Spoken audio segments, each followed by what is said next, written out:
Good evening. I grew up in South Africa. That's where I still live. I enjoy it. Grew up there during a time known as apartheid. For those who don't know, apartheid was a law in our country that made it illegal for black and white people to interact with one another. You know, this was against the law. And so this world was awkward for me growing up because I grew up in a mixed family. Well, with me being the mixed one in the family. My mother's a black woman, Xhosa woman, born in South Africa. That's one of the languages with the clicks, Xhosa. So a black woman. And then my father's Swiss. But they didn't care, you know. They were mavericks, fighting the system. My mom was arrested for being with my dad. She would get fined. She would get thrown into prison for the weekend. But still, she'd come back and she's like, woo, I don't care, I don't care. Woo, come tell me who to love. I want a white man. Woo. She's crazy, my mom. It was crazy, you know. And my dad was also like, well, you know how the Swiss love chocolate. So he was in there, you know.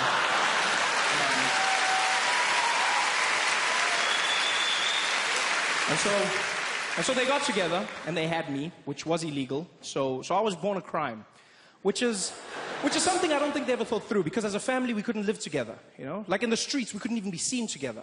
My father would have to walk on the other side of the road, and he could just wave at me from far, like a creepy pedophile. Or like a pedophile. I didn't have to say creepy. Like a pedophile. Because creepy implies there's some other sort of pedophile. There is none. There's no classy pedophile. There's no need. No, like, afternoon, ladies, afternoon. No, just browsing, just browsing. It's so classy. No, he's a pedophile. And, my mom could walk with me. But if the police showed up, she'd have to let go of my hand and drop me and act like I wasn't hers. Every single time. Because we weren't supposed to exist as a family. So my mom would let go. It was like a little game we played. Police would show up like, woo! She'd be like, woo, I don't know. No, it's not mine. Oh, no, I don't know. It was horrible for me. I felt like a bag of weed. It was a tough time. And the downside of being light was that being light, I was different. People mocked me, gave me names like mixed breed, half caste. I hate that term, half. Why half? Why not double? Or twice as nice? I don't know. People give you weird names. I just wanted a cool name, you know? I wanted to be black, to be honest. That's all I ever wanted. Especially since one day growing up, I met an American. And he was shocked that in South Africa we had all these titles. And he said to me, he said, well, you know, Trevor, if you go out to America, they'll label you as black. And I said, really? He was like, oh, hell yeah. Yeah, buddy, everybody's black out there, yeah. You'd be super black. Oh, well, that sounds good to me. Super black. Yeah. And I made a choice. It's like, first chance I get, I go out to America, I'm going to get a piece of that black. And I did. Boarded a flight. It was an 18-hour journey, Johannesburg to New York. I didn't sleep a wink. I just sat there in my chair like a madman, watching every single black American movie I could find. Just sitting there going crazy, practicing like, yeah, you know what I mean, yeah. King Kong ain't got shit on me, yeah. Sorry? Oh, the chicken, please, the chicken. Thank you. No, that's fine, thank you. Yeah, put it in your mouth, yeah. 18 hours of flying, 18 hours of practice. I landed in New York and I was fluent in my black American. For shizzle my nizzle. Everything. I had the walk, I had the talk. I was so black, I was even laughing. I was like, ha, ha, ha, ha, ha, yeah, ha, ha.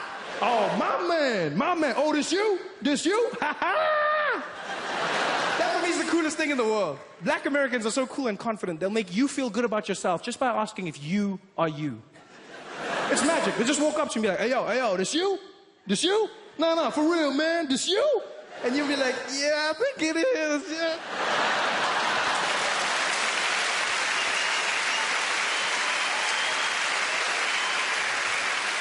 And I was that black.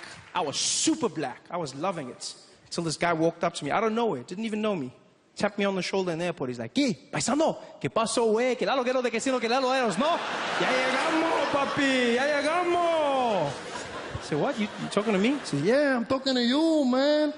I'm just saying, we made it, baby. We made it, eh? And now that we're here, our kind, we gotta stick together, hombre. Our kind. 18 hours of flying and I wasn't black.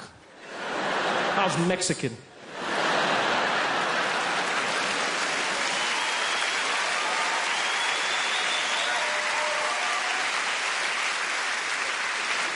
Mexican. So I started learning Spanish. If not, why not? And then I've also started learning German. I learned German to connect with my father. You know, lost contact with him for many years because of apartheid. And so now we're starting to learn each other, which is taking time, but we're doing it slowly. I think the language will help me, you know, because I don't think he's proud of me. He loves me, but I haven't earned his pride. I think partly because of my job. As a comedian, I don't rank that high in the world of German anythings. Comes across in the small conversations, you know. Like one day we're having lunch, my dad looks at me and he goes, "So Trevor, what do you do now, eh? You got a job, do you work?" I said, "Yeah, Dad, I'm a comedian, stand-up comedian." He's like, "Ah, yeah, so the clown, eh? Yeah." No, whatever. German's holding me back, you know. I dream of impressing him with his language. I'll get to his house one day, he'll welcome me at the gate, like, "Ah, clown boy!" I'll be like, "Guten Tag, Vater." It's epic, it's got that feeling. So I've started learning. I learn in different ways, you know, to watch German movies, play German speeches on my iPod when I sleep. Your brain remembers things you don't even know. It's beautiful. The only hiccup was, turned out I downloaded some of Hitler's speeches.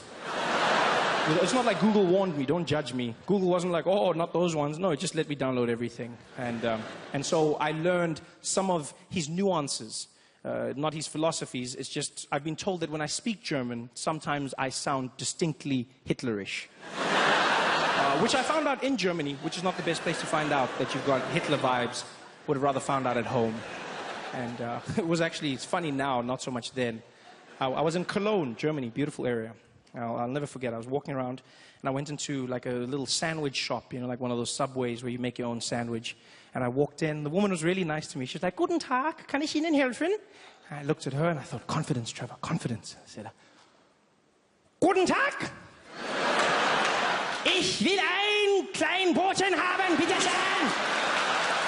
Das schwarze Brotchen mit der Käse und das Schinken, bitte schön! Und gib für mich auch die Salami und ein Pepsi-Cola trinken, bitte!"